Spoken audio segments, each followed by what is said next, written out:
नमस्कार दोस्तों। आज हम लोग प्री ट्रीटमेंट का दूसरा स्टेप, मतलब पहले हम लोगों ने ग्रे इंस्पेक्शन देखा, वो पॉइंट वाली सिस्टम, टैग वाली सिस्टम, 4 पॉइंट, 10 पॉइंट। उसके बाद ग्रे इंस्पेक्ट हो जाने के बाद हम लोग सारे ग्रे जो हमारे पास लॉट है उसको इकट्ठा करके एक लंबा सा लॉट बनाते हैं, which is ultimately done by stitching. तो हम स्टिचिंग से करेंगे। अब वाई वी रिक्वायर स्टिचिंग? तो first, ultimately stitching is known as batch preparation और स्विंग। मतलब मान लो आपके पास ये 200 मीटर का एक ग्रे फैब्रिक है, ओके। फिर दूसरा ये 200 मीटर का एक ग्रे फैब्रिक है, एंड मशीन रिक्वायर, अगर हम कंटिन्यूअस प्रोसेस करेंगे तो 10,000 मीटर, 20,000 मीटर ऐसा कंटिन्यूअस होता है। तो how you will connect this 200 metre to 200 metre? By stitch.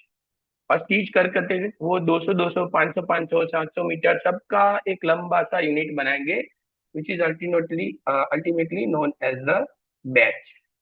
Okay. तो बैच जनरेट करने के लिए हम लोग करते हैं stitching, that's why it is also known as the batch preparation. इसका मतलब क्या है कि हम ऐसा लॉट बनाएंगे जो continuously treated in the pretreatment, dyeing, printing और फिनिशिंग मशीन पे, विदाउट स्टॉपिंग द मशीन। जो ये है मिनिमाइज द मशीन स्टॉपेज, वो क्यों, उसकी बात करते हैं अभी अपन। ओके।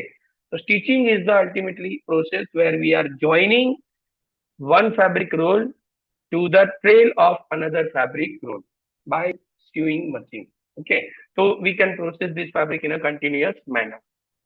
अब चैलेंजेस क्या है, तो देखिए, ये जनरली फैब्रिक रोल होते हैं जो अपन ने बात की अभी कि 200 metre, 100 metre, 500 metre. We require a continuous supply of that fabric, so that's why we have to go for stitch. दूसरी चीज कि मशीन का जो स्टॉप होगा, मतलब मान लो 100 मीटर चला गया, फिर दूसरे 100 मीटर के लिए वापिस हम मशीन स्टॉप करेंगे और वो 100 मीटर को ले जाएंगे, तो it ultimately loses our steam, water, chemical and energy, और you require a more labour also. और जितनी बार मशीन स्टॉप होगा उतनी बार आपका प्रोडक्शन भी कम होता जाएगा, that means your production rate will decrease. अब स्टीच करने के बाद क्या फायदे हैं? तो we are saving steam, water, chemical, energy. only a 2 or 3 labor can do this thing, and we are reducing the stopping of or stoppage of machine. So these are the need why we require stitching. अब how we are doing the stitching? So first, that fabric inspection, अगर you find something defect, आपको कुछ दिख रहा है कि जो ultimately it's a form of defect, और वो ग्रे इंस्पेक्शन पास होके आपके पास आया है, तो उतना पोर्शन निकाल दीजिए।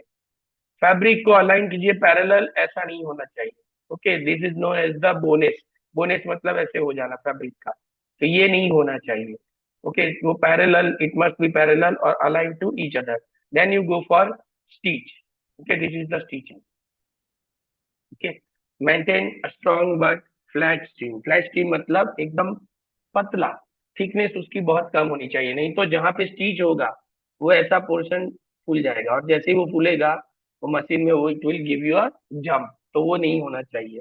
स्टीम इंस्पेक्शन करना होगा। स्टीम इंस्पेक्शन, अगर छोटे छोटे धागे कहीं पे है उसको कट कर दीजिए। ओके, और गिव योर बैच आइडेंटिफिकेशन, मतलब बैच नंबर, कौन सा फैब्रिक है, कौन सा लॉट है, कितने मीटर है, और कौन सी डेट को आपने वो तैयार किया है। ये डेटा आगे डाइंग प्रिंटिंग में भी आपको काम आएगा, that's why you have to go for batch identification also. अब which type of seams are there when we are doing the stitching? तो first is the plain seam. Plain seam कब use करते हैं? जब हमारे पास वूवन फैब्रिक होगा, which is a very easy and economical. Overlock seam हम use करते हैं जब हमारे पास नीटेड फैब्रिक होता है, और जिगजैग हम यूज करते हैं जब हमारे पास स्ट्रेचेबल फैब्रिक होगा। Okay, and finally we are using the butt seam.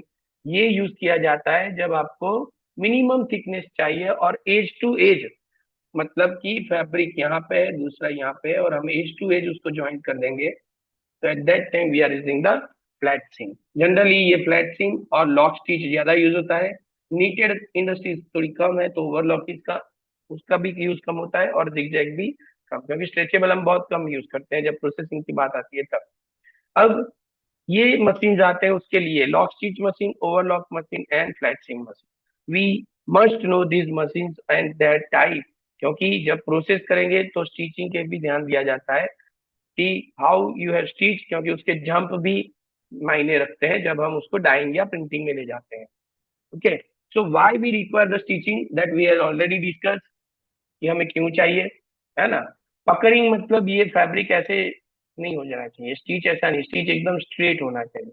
Okay, और अनइवन भी नहीं होना चाहिए, मतलब कहीं पे स्टिचिंग ज्यादा हो गई, कहीं पे कम हो गया, ऐसा नहीं होना चाहिए। Okay, these are the basic requirement जब हम स्टिच की बात करते हैं। तो ट्विस्टिंग फैब्रिक का अवॉइड करना है, मतलब फैब्रिक इस तरह से ट्विस्ट नहीं हो जाए। Okay, needle size you have to use the correct, that is depend on the type of fabric, कितना मोटा फैब्रिक है, कितना पतला फैब्रिक है, कौन सी क्वालिटी है, उस हिसाब से we are to choose the needle. Sewing thread हम चूज करते हैं on the basis of fabric, same as per the needle size. अगर कॉटन है तो we will sew that fabric with the polyester. Okay, क्योंकि नहीं तो वो भी उसके साथ साथ जब जो जितनी भी प्रोसेस करोगे वो स्टिच के साथ भी होगी, स्टिचिंग की थिकनेस पावर कम होगा और वो स्ट्रेंथ कम होगी, वो टूट जाएगा। ठीक है, एक्सेस थ्रेड्स को हमें ट्रिम कर देना है, वो छोटी सी हमने जो कैंची देखी उससे हम लोग काट देंगे। हर एक सीम को before processing you have to check, क्योंकि मान लो अगर कहीं पे सीम लूज हो गए हैं तो जब आप प्रोसेस करोगे तो वहां से वो टूट जाएगा, your lot will be breakage, मतलब 100 मीटर चला गया, 200 मीटर रह जाएगा। ओके, और हो सके उतनी हमारी सीम पतली होनी चाहिए। और इन सब चीज करने के बाद हमें फायदा क्या होगा, so we can go for a continuous processing. Okay, continuous process होगा तो मशीन की एफिशिएंसी भी बढ़ेगी क्योंकि वो कंटिन्यूअस चल रहा है, एफिशिएंसी बढ़ेगी, कंटिन्यूअस प्रोसेस होगा तो your production is also increase, production increase होगा तो डाउन टाइम कम हो जाएगा क्योंकि मशीन कंटिन्यूअस चल रहा है।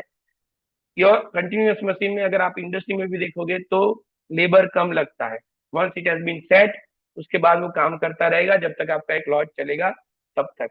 और हर एक पोर्शन पे we will receive the perfect uniform chemical treatment. Machine में ही फैब्रिक ज्यादा यूज होगा तो हमारा हैंडलिंग कम हो जाएगा और उससे प्रोसेसिंग कॉस्ट भी कम होगी। Okay, this is the example of seam breakage. आप देखो ये सीम जब आप प्रोसेस करोगे तो टूट जाता है तब। ये है थिक सीम, मतलब मोटा सीम हो गया और यहाँ पे ट्विस्टिंग है। ओके, इनकरेक्ट अलाइनमेंट, मतलब ये फैब्रिक, एक फैब्रिक ऐसे है और दूसरा फैब्रिक ऐसे है और आपने स्टिच कर दिया, this is the incorrect alignment. So we have to ensure all the parameters when you are doing the stitching. Okay, अब पैरामीटर्स कौन से हैं, तो एक सीम स्ट्रेंथ, मतलब स्ट्रॉन्ग इनफ रेजिस्ट कर पाए प्रोसेसिंग टेंशन, तो उतनी सीम की ताकत होनी चाहिए और वो सीम डिपेंड करेगा हमारी चॉइस के ऊपर, मतलब फैब्रिक की पैटर्न, फैब्रिक की क्वालिटी, उसके ऊपर। ओके, सीम थिकनेस मिनिमम होनी चाहिए। ओके, आप देखो यहाँ पे स्टिच किया हुआ दिखेगा ही नहीं, यहाँ पे स्टिच किया हुआ है, we will not find the stitching effect, that is the minimum thickness। Uniform density मतलब दोनों साइड पैरेलल जाना चाहिए, ऐसा नहीं कि एक साइड धागा ज्यादा आ गया और दूसरी साइड कम जाए, इस तरह से जाके ऐसा नहीं होना चाहिए, it must be even. Proper alignment fabric to fabric, अब देखो, है ना, सेल्वेज मैच होनी चाहिए, लूज थ्रेड नहीं होने चाहिए, ये लूज थ्रेड है, मतलब जहां पे आपने मशीन स्टॉप किया आप वापिस चालू किया तो उस time you will find the loose thread, तो ये नहीं होना चाहिए। सीम ब्रेकेज नील, कहीं पे भी सीम टूटा नहीं होना चाहिए। और जब आप स्टिच करते हो तो वो नीडल या सीम का धागा या फिर फैब्रिक कुछ आगे पीछे हुआ तो उसकी वजह से फैब्रिक को कोई भी डैमेज होना नहीं चाहिए। Okay, so this is the parameters what we have to check when you are doing the stitching। तो आज यहाँ तक ही रखते हैं, अगले लेक्चर में हम लोग रिसाइजिंग और सिंजिंग की बात करेंगे, तब तक पढ़ते रहिए, जानते रहिए और सब्सक्राइब करिए, अपने दोस्तों के साथ भी शेयर कीजिए। थैंक यू भाई।